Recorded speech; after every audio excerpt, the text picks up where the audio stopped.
እንደሰነበታችሁ በአማራ ፋኖ ብሔራዊ ንቅናቄ ቴዎድሮስ እዝ 206ኛ ኮር 34ኛ ክፍለ ጦር የመጀመሪያ ዙር ኮማንዶ ተመራቂዎች ከ6 ወር ጠንካራ ወታደራዊ ስልጠና በኋላ ለምርቃት በመብቃታችሁ እንኳን ለዚህ ቀን አበቃችሁ፣ እንኳን ደስ አላችሁ እላለሁ። እናንተ የምትመረቁበት ዛሬ ሐምሌ 26 ቀን በአማራ ህልውና ትግል ውስጥ እጅግ ታሪካዊ ከሚባሉ ቀኖች አንዱ ነው።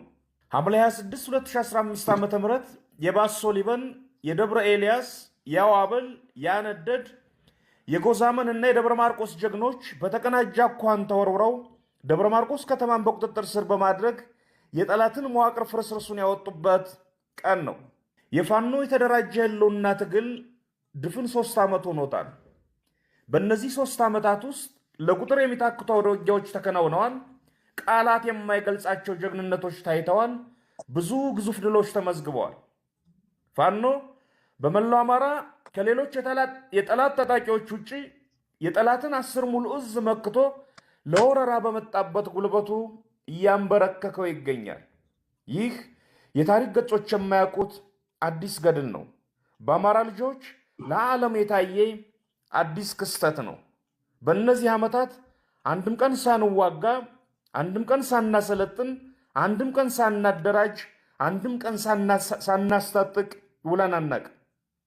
ይህ እስከ ድላችን የሚቀጥል የቀን ተቀን ስራችን ይሆናል። ጓዶች ወይ በአማራ ህዝብ ማህበረሰባዊ ታሪክ፣ በኢትዮጵያ ዘመናዊ የፖለቲካ ታሪክ፣ በአፍሪካ ቀንድ ቀጠናዊ ታሪክ ታይቶ የማይታወቅ እጅግ ወሳኝ የታሪክ ምዕራፍ ላይ እንገኛለን። በዚህ ምዕራፍ መቀመጥ አይቻልም። በዚህ ምዕራፍ አይንን ለአንድ ደቂቃ እንኳን መክደን አይቻልም። በዚህ ምዕራፍ መሳሳት አይቻልም። መቀመጥም መተኛትም መሳሳትም ዳግም ዕድልና ይግባኝ የሌላቸው መጥፊያዎች ሆነዋልና፣ ስለዚህ ለወርቃማው ዓላማችን ሌት ተቀን እንሰራለን፣ በስሌት እንጓዛለን፣ ተጉዘንም እናሸንፋለን። ቢስማርክ እንዳለው እውነት በያዝነው መሳሪያ ተኩስ ርቀት ውስጥ ትኖራለችና በፍጥነት ማሸነፍ ስላለብን እንበርታ፣ በድል እንገናኝ። ድል ለአማራ ህዝብ፣ ድል ለኢትዮጵያ ህዝብ። አዲስ ትውልድ፣ አዲስ አስተሳሰብ፣ አዲስ ተስፋ። ህልውናችን በተባበረ ክንዳችን። ሐምሌ 26 2018 ዓ.ም አርበኛ ዘመነ ካሴ። በቅድሚያ እንደምን አላችሁ? ለአማራ ፋኖ ብሔራዊ ንቅናቄ ቴዎድሮስ 206ኛ ኮር 34ኛ ክፍለ ጦር ተመራቂ አባላት እንኳን ለዚህ ታላቅ የምረቃ ቀን በሰላም አደረሳችሁ።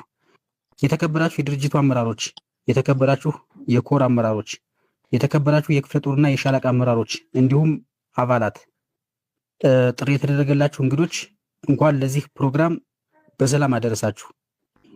ውድ ተመራቂዎች፣ ዛሬ የምትመረቁበት ወታደራዊ ስልታዊ ስልጠና የጽናታችሁ የቁርጠኝነታችሁና ለዓላማችሁ ያላችሁን ታማኝነት የምታረጋግጡበት ነው።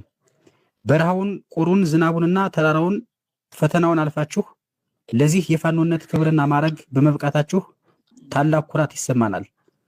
ይህን ስልጠና ስትወስዱ እጅግ ብዙ ፈተናዎችን የተሻገራችሁ በመስዋዕትነት የተጀመረውን ስልጠና በጽናት ለመጨረስ የከባድ መሳሪያ ጥቃትና የጠላት ሁሉን አቀፍ ወረራና ዘመቻ በመቋቋም ጭምር ነው። የተከበራችሁ የ34ኛ ክፍለ ጦር ተመራቂ አባላት፣ ጽናትና ጀግንነት በስልጠና ወቅት ያሳያችሁት ድንቅ ተጋድሎና ዲሲፕሊን ለቀጣይ ጉዟችሁ መነሻና የጥንካሬያችሁ መሰረት ነው። ህዝባዊ ዓላማ የተቀበላችሁት ወታደራዊ ዕውቀትና ክህሎት የህዝባችሁን ክብር፣ ህልውናና ደህንነት ለማስጠበቅ የሚደረገውን ትግል በበለጠ ብቃትና ዕውቀት ለመምራት ያስችላችኋል። አንድነትና ህብረት በአንድነትና በህብረት በወንድማማችነት መንፈስ የታነጸው ኃይላችሁ ለማንኛውም ፈተና የማይበገር የብረት ግንብ ነው። ጀግንነት በቃል የሚነገር ሳይሆን በድርጊትና በጽናት የሚረጋገጥ እውነት ነው። ስለሆነም የወደፊት ጉዟችሁና አደራዬ ዛሬ ስልጠናችሁን ስታጠናቅቁ ኃላፊነታችሁና አደራችሁ ከበፊቱ ይበልጥና የጎላ ይሆናል። የተከበራችሁ የ206ኛ ኮር 34